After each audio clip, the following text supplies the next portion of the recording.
अस्सलाम वालेकुम व्यूअर्स, मैं हूं आयलिश हुसैन और आप देख रहे हैं लाइव डिस्कशन विद आयलिश हुसैन। हमारे आज के मेहमान किसी तारुफ के मोहताज नहीं, हमारे साथ सीनियर एनालिस्ट जर्नलिस्ट मौजूद हैं राना फैजान अली, बहरोज बाबर और मोहम्मद ताहिर अलमास। बात करेंगे हम आजकल पेट्रोल की कीमतों में जो इजाफा हो रहा है और एलीट क्लास और हमारा आम आदमी दोनों ही परेशान नजर आ रहे हैं। सबसे पहले बात करेंगे हम सीनियर जर्नलिस्ट एनालिस्ट राना साहब से। राना फैजान अली, आपसे हम जानना चाहेंगे सबसे पहले, क्वेश्चन एक ही होगा लेकिन आप तीनों मेहमानों से गुजारिश है कि अपनी अपनी तरफ से आंसर दीजिएगा।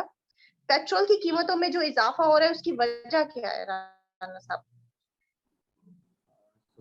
Harish, thank you so much for having me your show. देखिए, दो चीजें हैं। एक तो है कि हमें इसको दो पर्सपेक्टिव में देखना पड़ेगा। एक इंटरनेशनल प्राइसेस है, उसमें यूक्रेन की और रशिया वॉर का बहुत बड़ा, क्योंकि जब आपके हाफ ऑफ द यूरोप की सप्लाई रुक जाएगी, डिमांड एंड सप्लाई का रूल है कि जब डिमांड ज्यादा हो जाएगी और सप्लाई कम हो जाएगी तो आपकी प्राइसेस इंक्रीज कर जाती हैं इंटरनेशनल मार्केट में। और सेकंड ये है कि जब हम पाकिस्तानी कॉन्टेक्स्ट के अंदर उसको देखते हैं कि हमने जो जो प्रोवाइडिंग कंट्रीज हैं, अगर आप उनके ऑयल रेशियोज को देखें और उनकी ऑयल प्राइसेस को इंटरनेशनली देखें तो शायद वो अभी भी पाकिस्तान उस स्टेज पे नहीं है। पाकिस्तान ऑलरेडी बहुत नीचे से अब आके शायद इस कैपेसिटी में आए हैं कि हम इंटरनेशनल मार्केट या अपने जो नेबर कंट्रीज हैं इंडिया, बांग्लादेश और इनके मुताबिक शायद हम उससे अब गए हैं यहाँ पे। और इससे पहले हर गवर्नमेंट जो है वो सब्सिडाइज करती थी लोकल लोगों के लिए भी और हर क्लास के लिए अपना जो पेट्रोल प्राइसेस है उन चीज़ों को। Now we are in economic crisis जिसके अंदर आपको आईएमएफ के पास जाना पड़ रहा है और आपके पास कोई ऐसे रिजर्व नहीं पड़े और आप ऑलरेडी एक डिफॉल्ट रेट पे जो है फॉल करने वाले हैं या कर जाएंगे। अगर आपको आईएमएफ ग्रांट नहीं अलॉट करता तो फिर जाहिर है आईएमएफ के लिए टर्म्स एंड कंडीशन उनकी अपनी है। अब जो लेटेस्ट अपडेट है उसके मुताबिक जो लास्ट गवर्नमेंट फाइनेंस मिनिस्ट्री की तरफ से जो इशू है कि 50 रुपीज़ की लेवी भी है और फिर उसमें टैक्स भी ऐड कर दिया गया है, सेल्स टैक्स भी ऐड किया जाएगा और ऑलरेडी हम 60-70% इंक्रीज हुआ है इन लास्ट 60 डेज के अंदर। जो कि मेरे ख्याल में एक जो आपका क्वेश्चन है कि वो एक गरीब आदमी को और एक एलीट क्लास को कैसे इफेक्ट करती है। लेकिन मेरे मुताबिक हमारा सबसे ज़्यादा जो यूज़र है ना, 50% यूज़र है वो ट्रांसपोर्टेशन के ऊपर है।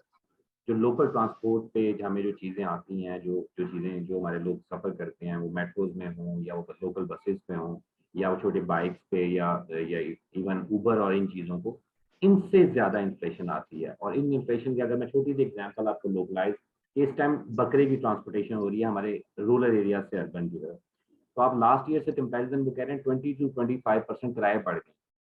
तो जाहिर है उसमें उस सॉरी टू इंटरप्ट, बट अगर पेट्रोल की प्राइसेस इंक्रीज करती हैं जब भी, तो इसमें आपकी वैसे ही इन्फ्लेशन बढ़ जाती है। आपकी कंट्री में महंगाई जब ज्यादा हो जाएगी तो पहले ही गरीब तो पहले ही चीख रहा है कि महंगाई ज्यादा हो गई है, मुझे 2 वक्त की रोटी नहीं मिल रही है और बहुत से ऐसे मामला। बट अभी अगर हम देखें तो पेट्रोल की प्राइसेस बढ़ने से एलीट क्लास को भी प्रॉब्लम्स का सामना है। उनके क्या प्रॉब्लम्स है, हम वो भी जानना चाहेंगे आपसे कि एलीट क्लास क्यों अब इतना चीख रही है। आप देखें अगर पिछले ही दिनों बहुत सी जगह पर, बहुत सी सिटीज में इसके ऊपर हड़ताल हुई है और लोग सड़कों पे निकले हैं और इनमें सिर्फ गरीब लोग नहीं थे। ठीक है, लीड को आप दो पर्सपेक्टिव में देखें। एक, अगर आप उसको सिर्फ पेट्रोल डलवाने पे देखते हैं तो माइट भी शायद वो नहीं चीखेगा, वो डलवा लेगा, उसकी उसकी क्लास की उसकी चीज़ों की जरूरत है। लेकिन जब आप उसकी फैक्ट्री को देखेंगे, जब इन्फ्लेशन बढ़ेगी, 15% ऑलरेडी रेट चल रहा है और जो माहिरीन है वो 20 तक एग्ज्यूम कर रहे हैं कि 2022 के आखिर तक ये 20% पे चला जाएगा फिगर। तो जो लेबर क्लास को जब वो चीख रही है, चीजें कर रही है, आपको इनकम बढ़ानी पड़ेगी। जो उसको पहले चीज अफोर्डिंग प्राइस में 100 रुपए की कॉस्ट कर रही थी, अब वो 130 की कॉस्ट कर रही है। उसका प्रॉफिट मार्जिन जो है ना कंप्रोमाइज हो रहा है, जिसकी वजह से वो चीख रहा है। उसको जिस चीजों पे सब्सिडी मिलती थी, जिन चीजों पे वो लीवरेज लेता था, अब उसके प्रॉफिट कंप्रोमाइजिंग हो रहे हैं, उसकी कॉस्ट एफिशिएंसी जो है वो ऊपर चली गई है। जिस वजह से जो क्लास हमें रूल करती है, देखिए ना, सबसे बड़ी जो आप छोटा सा एलीट के अंदर, मैं सिर्फ बिजनेसमैन को नहीं गिनता, लीड के अंदर जब मैं एस्टेब्लिशमेंट को भी गिनूंगा, जब मैं ब्यूरोक्रेसी को भी लेके आऊंगा, जब मैं जजेस को भी लेके आऊंगा, जब मैं और लोगों को भी करूंगा, तो वो ऑलरेडी प्रिविलेज क्लास है जिनको 400, 300, 500 लीटर ऑलरेडी एलोकेटेड है, उनको उस तरह फर्क नहीं पड़ रहा। लेकिन जो उनकी फैक्ट्रीज और चीजें हैं जहाँ पे वो कॉस्ट, जैसे देखें आप बिजली की प्राइसेस पे भी अभी ज़ाहिर आप बात करेंगी कि अब नेक्स्ट मंथ से जो आप फ्यूल एडजस्टमेंट की मद में, फ्यूल एडजस्टमेंट अब देखिए उसका इम्पैक्ट क्या है कि ऑलरेडी आप फ्यूल बढ़ा रहे हैं और उसकी एडजस्टमेंट जो है आपके बिजली के बिल में भी आपको पे करनी पड़ेगी। तो आपकी इलेक्ट्रिसिटी कॉस्ट जो है जब आपको अराउंड 44 रुपीज का यूनिट चला जाएगा, तो मुझे बताएं कि वो गरीब आदमी से लेके एलीट को, फैक्ट्री को, हर बंदे को इन्फ्लुएंस करेगा। बिल्कुल तो बिल्कुल सही कह रहे इन्फ्लेशन का बहुत बड़ा जो नेक्स्ट 2 मंथ्स हैं उसके अंदर एक बहुत बड़ा बूम आने वाला है। और आप इसको दो तरह से देख सकते हैं। एक है बाय क्रिटिसाइजिंग गवर्नमेंट कि इन्होंने कुछ नहीं किया, ये नॉन कॉम्पिटेंट है, इनकी प्लानिंग नहीं थी, चीजें नहीं थी। सेकेंड है हमारे जी पास एक सिचुएशन आ गई है, क्राइसिस आ गया है। Now we need to set up कि ऑल पॉलिटिकल पार्टीज और ऑल जो स्टेक होल्डर्स हैं वो मिलकर बैठें कि हर बंदा किस तरह कंट्रीब्यूट कर सकता है फॉर नेशन, कि हम इसमें मिनिमम इस क्राइसिस से किस तरह, मिनिमम डैमेज से किस तरह निकल सकते हैं। तो they are two ways to जी लुक इनटू दैट। एक हमारा सियासी पस मंजर है जो हम वोट के लिए करते हैं। सेकेंड है जो हमें एज नेशन इसको कैटर करना है। तो एज नेशन हम इसको जी कैसे लेके चल सकते हैं और बड़े क्राइसिस को। और अगर हमने, क्योंकि देखिए अगर हम ये ब्लेम गेम में जाएंगे ना कि इसकी टाइम ये था, इसने ये प्लान नहीं किया, ये IMF का वो था, तो हर बंदे के ऊपर वो गिफ्ट दे के हमें 20 ईयर्स बैक जाना पड़ेगा और वो कभी भी सॉर्ट आउट नहीं होगा। ये एक जी आपने नेशनल सिक्योरिटी इशू में इसको नेशनल इमरजेंसी डिक्लेयर करके इसको प्रायोरिटी पे इस इशू को लेके चलेंगे, तो शायद हो सकता है कि जो हमारे मिडिल लोअर क्लास हैं और पुअर क्लास हैं उसको हम सबको फॉर 6 मंथ सेक्रीफाइस करना पड़ेगा, तो हम शायद इस क्राइसिस से निकल जाएंगे। अदरवाइज जो जी क्राइसिस सर, देखिए ना आपने आप। ऑयल प्राइसेस की बात अभी की थी कि ऑयल प्राइसेस में इंक्रीज की वजह से पेट्रोल प्राइसेस इंक्रीज हो रहे हैं। तो मैं आपसे जानना चाहूंगी कि अगर सुनने में आया कि ऑयल प्राइसेस तो हम बहुत जल्दी उस पर काबू पा लेंगे और वो बहुत जल्दी डिक्लाइन की तरफ जाने वाला है, तो उससे अगर पेट्रोल में कमी आएगी भी तो 5 से 10% की कमी आएगी। 5-10 रुपए अगर कम हो जाता है पेट्रोल और बहुत ज्यादा बढ़ जाता है जिस तरह आप बता रहे हैं कि और भी बूम आएगा इसमें, तो नहीं, आपको मेरे क्या ख्याल लगता है से कि ये करीब नहीं पाँच आएगी। दस रुपए जो कम होगा उससे किसी को रिलीफ मिल सकेगी? मेरा नहीं ख्याल कमी आएगी। जो मेरी एक एस्टिमेटेड रिपोर्ट में जो एग्जामिशन में पढ़ रहा था आज से कोई एक हफ्ता पहले, उसमें मैं कल 300 एस्टिमेट किया जा रहा है बाय एंड ऑफ अगस्त जो है पेट्रोल को। आप 50 रुपीज की देखें, लेवी पहले ये कह रहे थे कि हम 5 रुपीज ला के 6 मंथ्स में उसको अचीव करेंगे 50 रुपीज को। लेकिन जो अब हालिया IMF ने कहा है कि पेट्रोल और इलेक्ट्रिसिटी और डायरेक्टली मॉनिटर करेंगे और उनको दे दिया जाए उसकी सुपरविजन का जो है कोड। जैसे आपके स्टेट बैंक को उन्होंने पहले ऑलरेडी मॉनिटरिंग उस पर ले गया टर्म्स, वो डिसाइड करेगा। इसी तरह वो इलेक्ट्रिसिटी और पेट्रोल प्राइसेस वो कह रहे हैं डायरेक्टली ओगरा की जगह we will be deciding body के इसको कितना इंक्रीज करना है। सो मेरा नहीं ख्याल कि इंटरनेशनल प्राइसेस देखें ऑलरेडी कम हुई है, 120 रुपए पर बैरल पे आया, पर डॉलर पे आया। सो वो 160 से रिवर्स हुआ है क्योंकि थोड़ी सी पेट्रोल ज्यादा हुई डिमांड। तो अगर ठीक कम है। $40 कम होने की वजह से भी आपका पेट्रोल बढ़ रहा है, इसका मतलब है ऑलरेडी आप सब्सिडाइज पेट्रोल बेच रहे हैं। तो मेरा नहीं ख्याल कि सही। 5-10 रुपए अभी कोई हालिया 2-4 महीने में कम होने की कोई गुंजाइश है। हाँ, फॉर इलेक्शन 17 जुलाई को, क्योंकि इलेक्शन है, जिमनी इलेक्शन है, उसके लिए कोई स्टैंड पब्लिक को दोबारा अपना लॉस करें, क्योंकि ये इस कंडीशन में नहीं है फेडरल गवर्नमेंट कि वो किसी किस्म का रिलीफ इस टाइम पब्लिक को दे सके। तो इस टाइम तमाम फैसले सख्त होंगे और मेरा ख्याल है फॉर 3 मंथ्स तो हमें प्रिपेयर्ड रहना चाहिए। तो 3 मंथ्स में हमें कोई बड़ा लॉस या बड़ा रिलीफ नहीं मिलने जा रहा एज नेशन। फ्यूल एडजस्टमेंट की जी मद में हो या चीजों में, अब हम पे क्राइसिस ही आएगा, थोड़ा सा ज्यादा हो जाएगा लेकिन रिलीफ नहीं मिलने वाला। ठीक, बहुत बेहतर। चलते हैं हम बहरोज बाबर की तरफ, हमारे दूसरे गेस्ट हैं, उनसे पूछेंगे कि जैसे राना साहब कह रहे हैं कि उन्हें रिलीफ दिखता हुआ नजर नहीं आ रहा, यानी उनकी तरफ से तो ना है, बिल्कुल रिलीफ नहीं दिखेगा और किसी किस्म के प्राइसेस नीचे नहीं फ्रॉम माय आएंगे। साइड इट्स फिर फ्रॉम द इंटरनेशनल साइड, जो IMF है उनकी तरफ से ना है। मेरे पे डाल ठीक के ठीक कौम को मेरे खिलाफ ना करें। ठीक ठीक, बहुत बेहतर। तो बहरोज आप बताएं कि आपको क्या लगता है कि ये जो पेट्रोल की कीमतें हैं जो इतने ज्यादा डे बाय डे इजाफा होता जा रहा है, इसको आप कैसे देखते हैं और आपको क्या लगता है कोई रिलीफ मिलेगा आवाम को? Ilish, thank you very much for inviting us and having us here. खैर, ये जो बहस है ना, ये पिछले कुछ अरसे से चल रही है।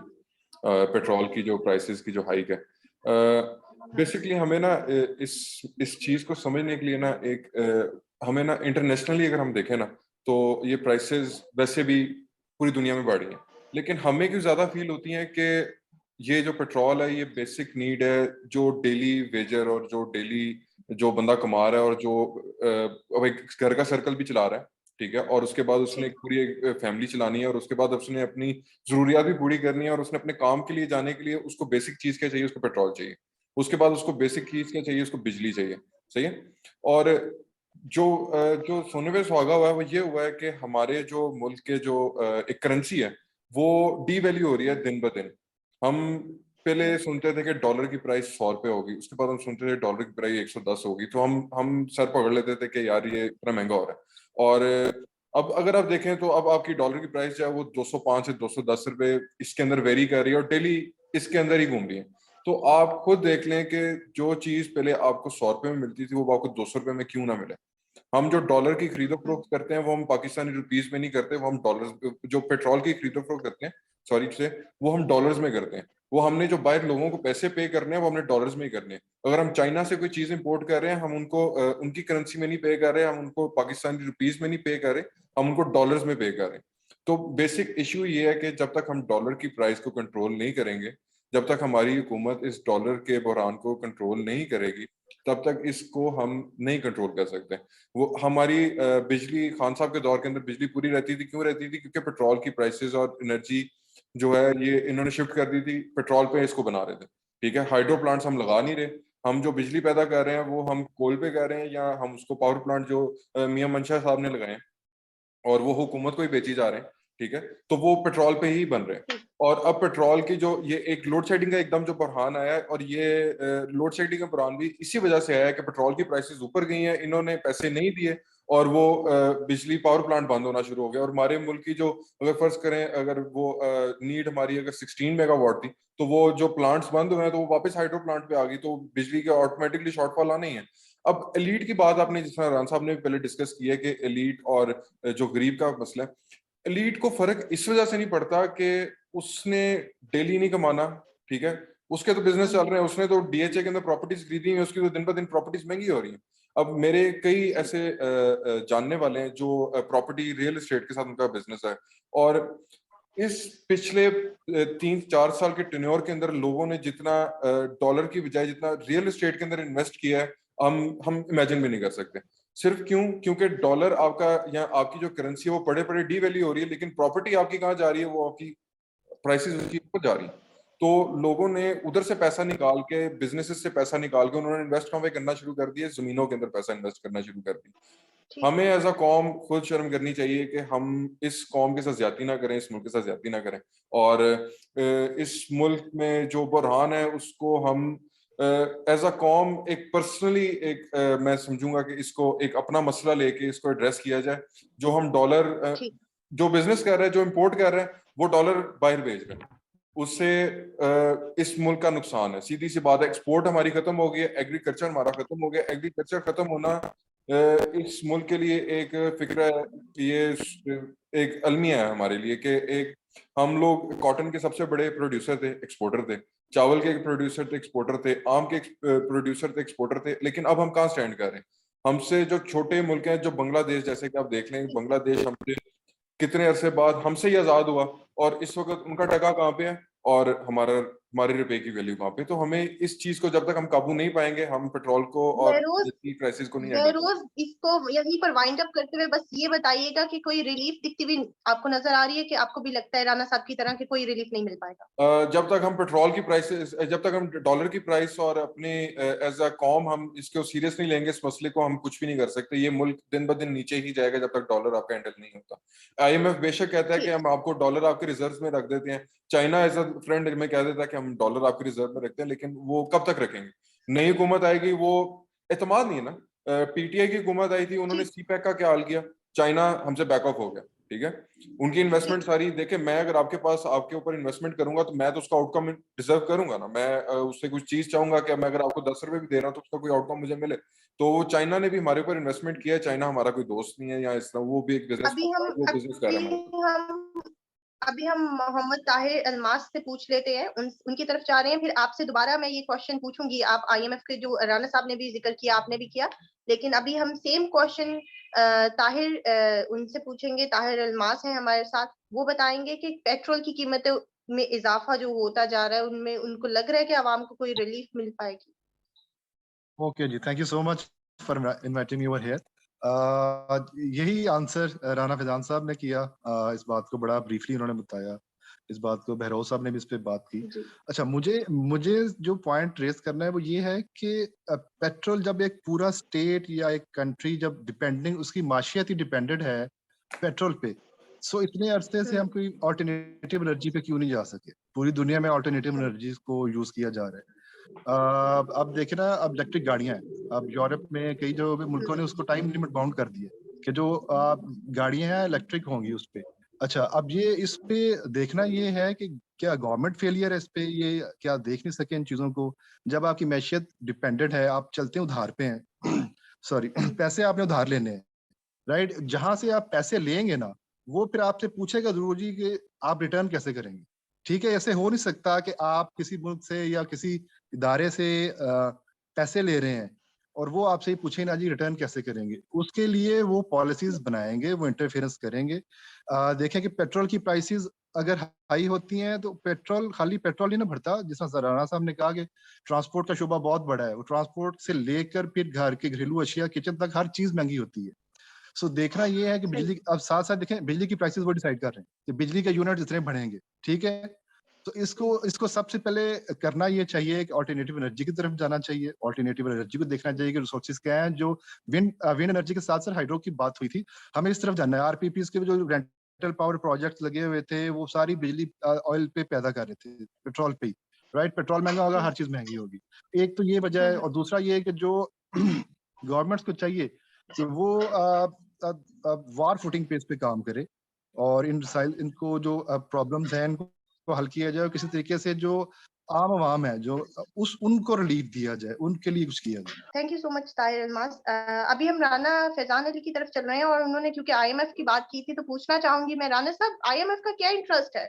देखिए, सादा अल्फाज में अगर कहूँ अपनी अवाम के लिए, तो ये है कि जिससे आपने कर्ज लेना हो वो अपने टर्म्स एंड कंडीशन पे देता है। फिर उसको जाहिर है जी। उसका इंटरेस्ट नजर आ रहा होता है कि उसने इंटरेस्ट भी उससे कैसे पैसा कैसे कमाना है। सेकंड, इसकी रिकवरी पॉसिबल कैसे है। तो रिकवरी की पॉसिबिलिटी के लिए वो हर वो चीज मेक श्योर करता है कि इसमें मुझे रिकवरी मैक्स वापस आए, और जिस टर्म्स एंड जिस जिस टाइम पीरियड के लिए ये दिया जा रहा है वो मुझे मेक श्योर हो कि एटलीस्ट मैं इतनी अपनी रिकवरी कर लूँ कि मेरी एक्चुअल अमाउंट इतने अरसे में और प्रॉफिट इतने अरसे में मुझे मेक श्योर हो जाए। सो हमारे यहाँ बेसिकली टैक्सेशन का निज़ाम बड़ा कमज़ोर है। अलीट उसमें जी। बहुत ज़्यादा फ़ायदा ले जाती है। हमारे यहाँ डायरेक्ट टैक्सेशन जो है उसमें आप सेल्स टैक्स में या यूटिलिटी बिल्स में या पेट्रोल की सर्विसेज में, इनडायरेक्ट टैक्सेशन के अंदर हमारे यहाँ इतने लूप होल हैं कि लोग उसमें लीवरेज ज़्यादा ले जाते हैं और गवर्नमेंट जो है वो उस तरह से नहीं कर पाती।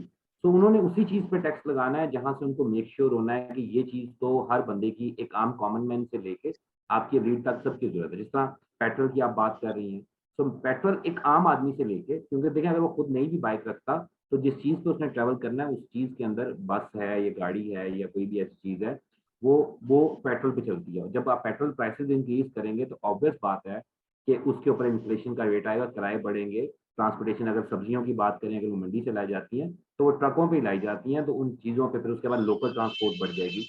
तो हर चीज़ के अंदर पेट्रोल इन्वॉल्व है, और पेट्रोल की वजह से फैक्ट्रियाँ हों, सीड्स हों, anything.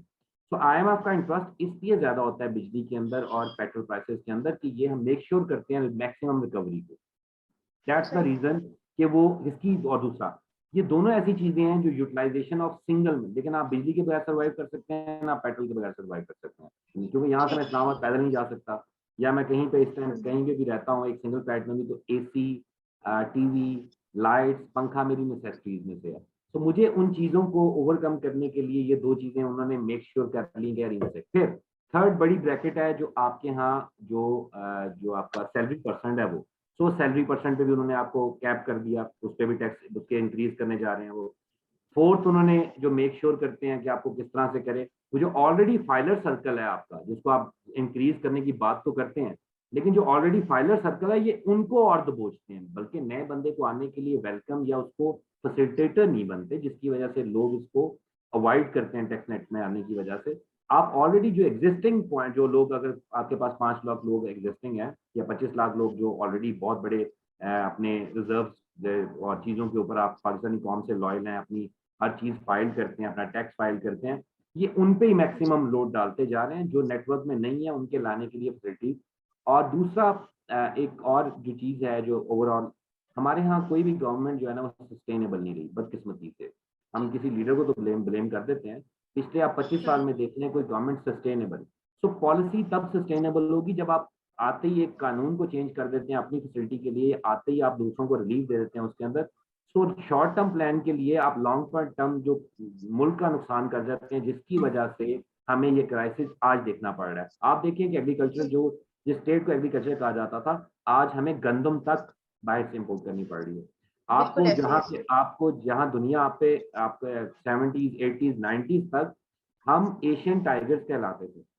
Now we are dependent for chawal, even rice के लिए भी हम दूसरों पर बिल्कुल डिपेंडेंट। ऐसे ही है। हमारे यहाँ चीनी का क्राइसिस हो जाता है, शुगर केन का बहुत बड़ा एरिया एग्रीकल्चर का, हमें हम शुगर क्राइसिस को सामना करना पड़ जाता है। इसी तरह बेशुमार ऐसे क्राइसिस हैं जिनका आपको दूसरा आप प्रमोट नहीं कर रहे हैं अपने लोकल। देखिए मैं आपको बताता हूँ, बहुत सारे लोग, दो चीजों का आपको आइडिया होगा। कोविड के अंदर आईटी फर्म ने और हर लोकल ट्रेडर, आप टेक्सटाइल का रोज सुनते हैं कि जी पीटीआई के दौर में बहुत बूम आया, वो इसलिए बूम आया। तो टेक्सटाइल इंडस्ट्री भी जो एक बड़ी बूम पे थी, अब बिल्कुल उसका भी डिक्लाइन नजर आ रहा है। आप 1 वीक से तो देख लेना, चिल्ला रहे हैं सब अगर इंडस्ट्री। आप उसको स्टडी करें तो आपको एक चीज पता चलेगी कि चाइना ने बॉर्डर क्रॉस कर दिया, चाइना ने हर चीज बेचनी बंद कर दी। 2 साल चाइना बॉर्डर, तो हर एक बंदे को, इंडिया को, बांग्लादेश को, पाकिस्तान को बिजनेस मिलना स्टार्ट हो गया, क्योंकि बाकी कंट्रीज ने चाइना पे डिपेंडेंसी छोड़ के हमारी टेक्सटाइल की तरफ आ गए।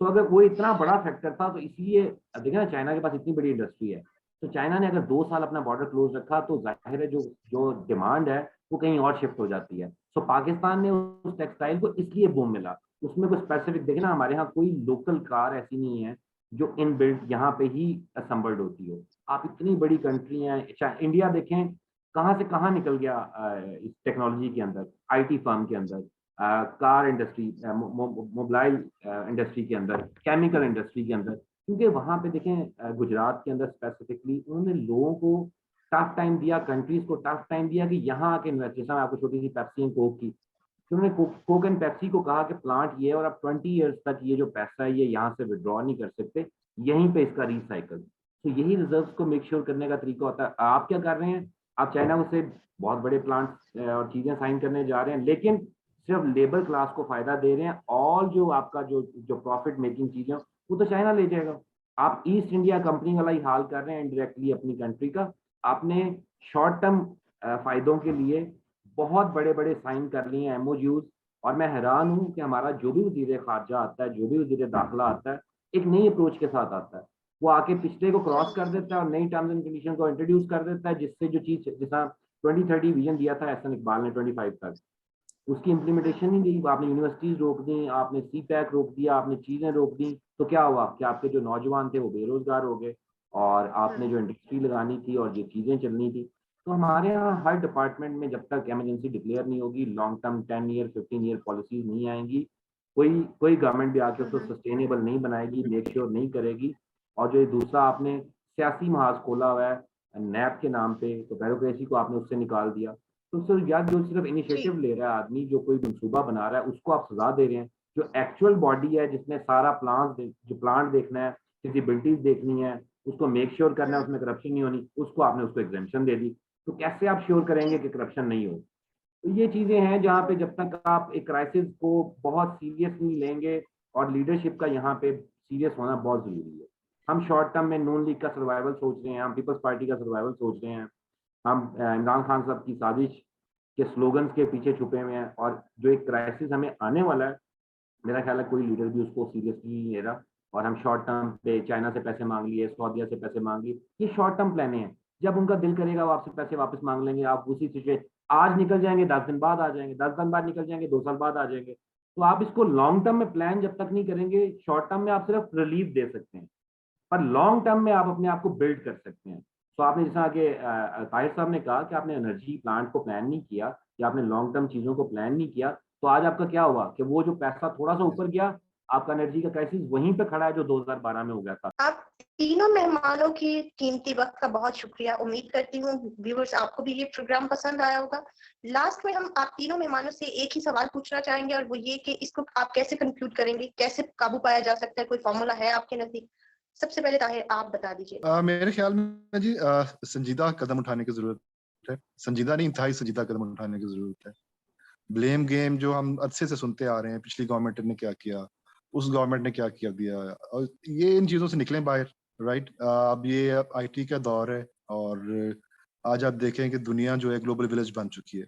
सो अगर आज आप बेसिक नेसेसिटीज के लिए ही तरस रहे हैं, तो फिर आपने कहाँ अपने आने वाले नौजवानों को तैयार करना है वो दुनिया का मुकाबला करें। तो मेरे ख्याल से वार फुटिंग पे काम किया जाना चाहिए। गवर्नमेंट्स को चाहिए कि वो इस पे संजीदगी से अमल करें। बहुत शुक्रिया ताहिर अल्मास आपकी कीमती राय का। बहरोज बाबर, हम आपसे जानना चाहेंगे, आप इसको कैसे कंक्लूड करेंगे और उसके बाद राना साहब की तरफ चलेंगे। जैसे कि ताहिर भाई आपने बिल्कुल ठीक कहा, मेरा भी कुछ ऐसा ही पॉइंट है कि जब तक हम एज अ नेशन इस इशू को एड्रेस नहीं करेंगे, हम तब जब तक अपने हुक्मरानों के ऊपर ये चीजें डालते रहेंगे, हमें एज ए नेशन अगर हम एलीट क्लास के अंदर या अगर हम एलीट क्लास या अपर मिडिल क्लास को देखें, एक घर के अंदर अगर 5 रहने वाले हैं तो 5 ही गाड़ियां, अगर हम उस चीज को कट डाउन करें और हम अगर एक ही ऑफिस में जा रहे हैं या एक ही डेस्टिनेशन पे जा रहे हैं तो हम एक ही गाड़ी इस्तेमाल करें बजाय कि हम 5 गाड़ियां इस्तेमाल करें। हम पब्लिक ट्रांसपोर्ट इस्तेमाल करें क्योंकि वो भी हमारी ही लिए हुकूमत ने दी हुई है। हम जिस तरह अगर लाहौर के अंदर देखा जाए ऑरेंज लाइन ट्रेन है तो वो शहर का काफी हद तक हिस्सा कवर करती है। तो इस तरह हम पेट्रोल को और जो क्राइसिस हमारी कौम के ऊपर चल रहा है, जब तक हम खुद एज अ नेशन इसको एड्रेस नहीं करेंगे हम इस पे कभी काबू नहीं पा सकते।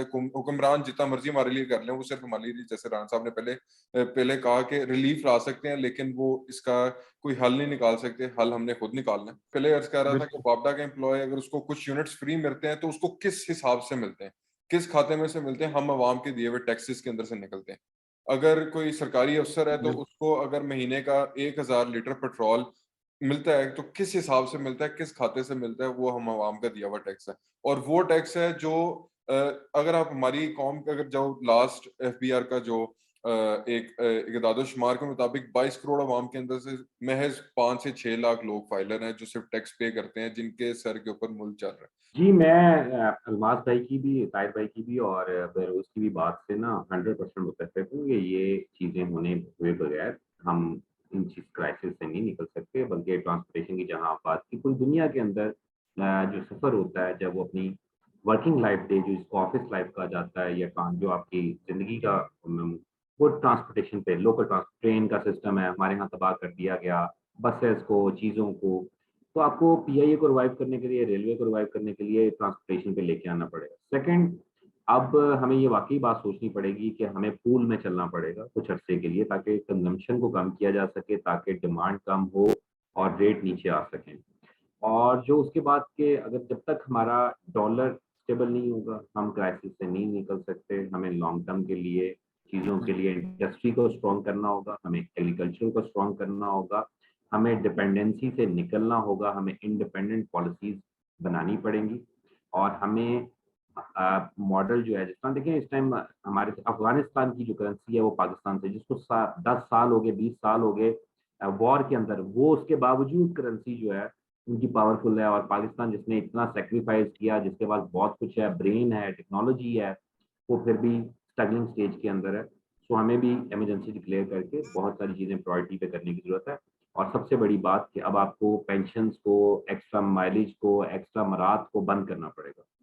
आपको कुछ अर्से के लिए सेक्शन लगानी पड़ेंगी इनके ऊपर, और बहुत ज़्यादा रोल होगा आपकी पॉलिटिकल एलीट का इसके अंदर, कि वो चाहती है कि पाकिस्तान इस क्राइसिस से निकल सके या ना निकल सके। पॉलिटिकल लीडरशिप को, मजहबी रहनुमाओं को, सियासी रहनुमाओं को, समाजी रहनुमाओं को, सबको मिलकर काम करना है। तब हो सकता है कि हम किसी ऐसी पोजीशन पे पहुंच जाएं कि हम इस क्राइसिस से निकल सकें। आप देख रहे थे डिस्कशन विद आयलिश हुसैन। उम्मीद करती हूँ आपको पसंद आया होगा। नेक्स्ट वीक के लिए मुझे दीजिए इजाजत। अल्लाह।